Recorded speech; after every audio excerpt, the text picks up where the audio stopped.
We start this show with a dynamite Sunday night football game, a dynamite Week 11 Sunday night football game. We were all looking forward to it.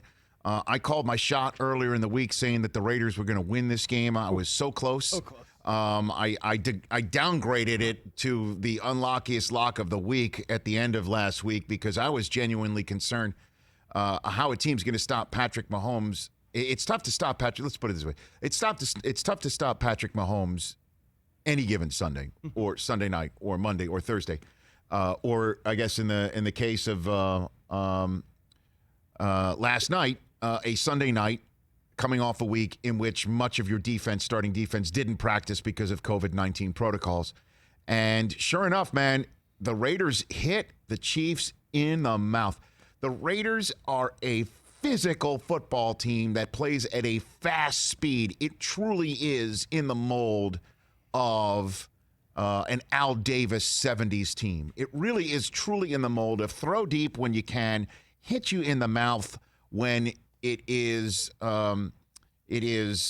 any other down of football, and go ahead and play at a fast pace. And they came out and hit the Chiefs right in the mouth and served notice that this was going to be on and cracking, just like their previous contest in Kansas City.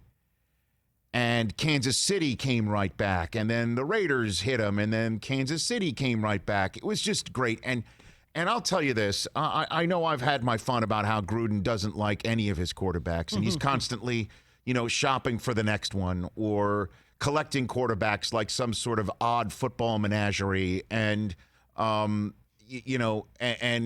when Peterman's available, got to go make sure he's got a job and knock on wood if you're with me and all that business. But he has found his quarterback in Derek Carr, and he has absolutely downloaded Derek Carr with what he wants. And Derek Carr is absolutely buying what Gruden is selling, and I love it.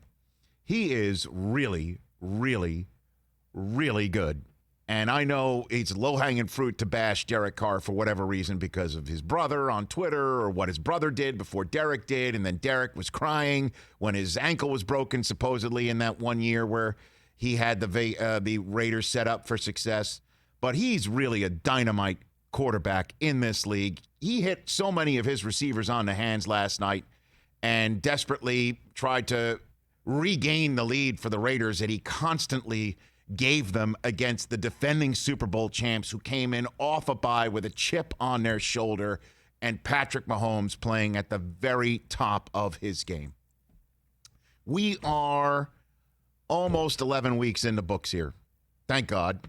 But we are almost 11 weeks in the books with another wonderful nationally televised contest for us to feast on the worldwide leader in sports tonight, the Monday night finale of Week 11 between the Los Angeles Rams, who are trying to match the Seahawks at the top of their tight, highly competitive, best division in football, with a 7-3 mark, against Tampa, which needs to win to keep pace with the Saints team that won with Taysom Hill at starting quarterback. That's great. Can't wait. But we're 11 weeks in because I don't think either of these teams feature an MVP candidate tonight.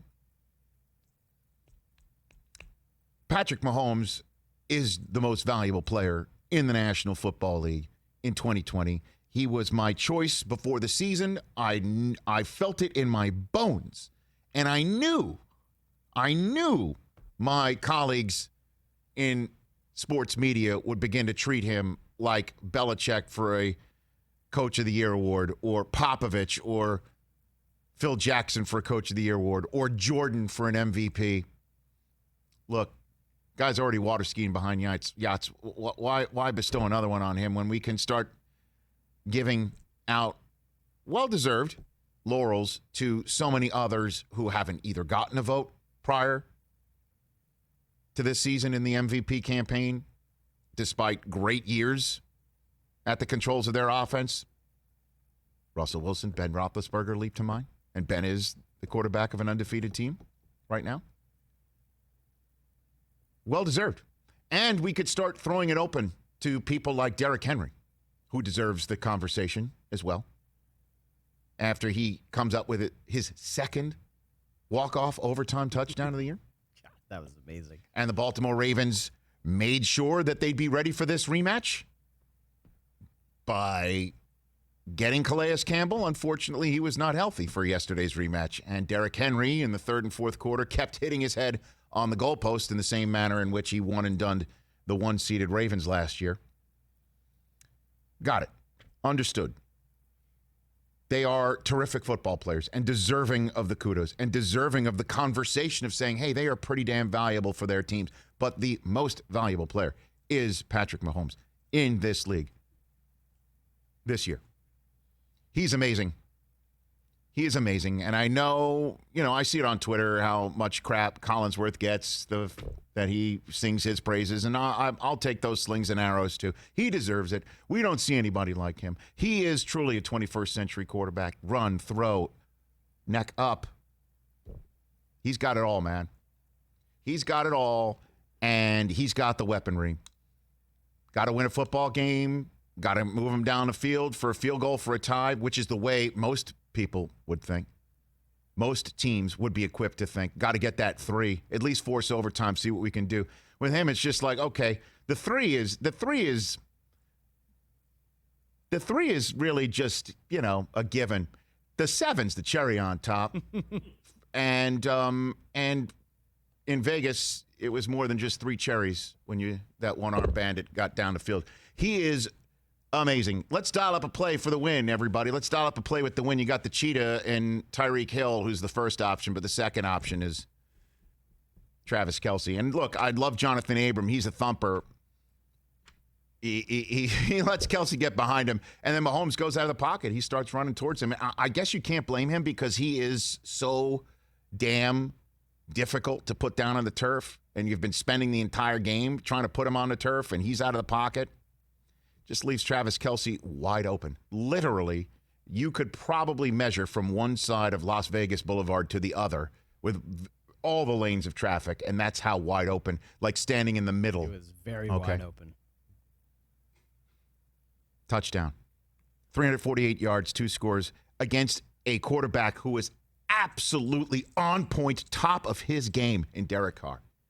Division opponent, knowing each other, knowing that a win would put them a game behind them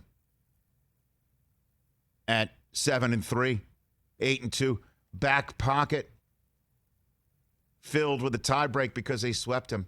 Oh, so many reasons for the Raiders to show up like they did last night, and they did, and kudos to them. Just a dynamite football game that, to me, makes me think, once again, it's going to be a Steelers-Chiefs AFC Championship game in Pittsburgh. I am all in for it. I'm all in for it. The football gods have not seen fit to have them both in the regular season schedule on the same field. It is really just, it's looming there. Hey, you watched all the way to the end. Thanks for that. Watch more right here.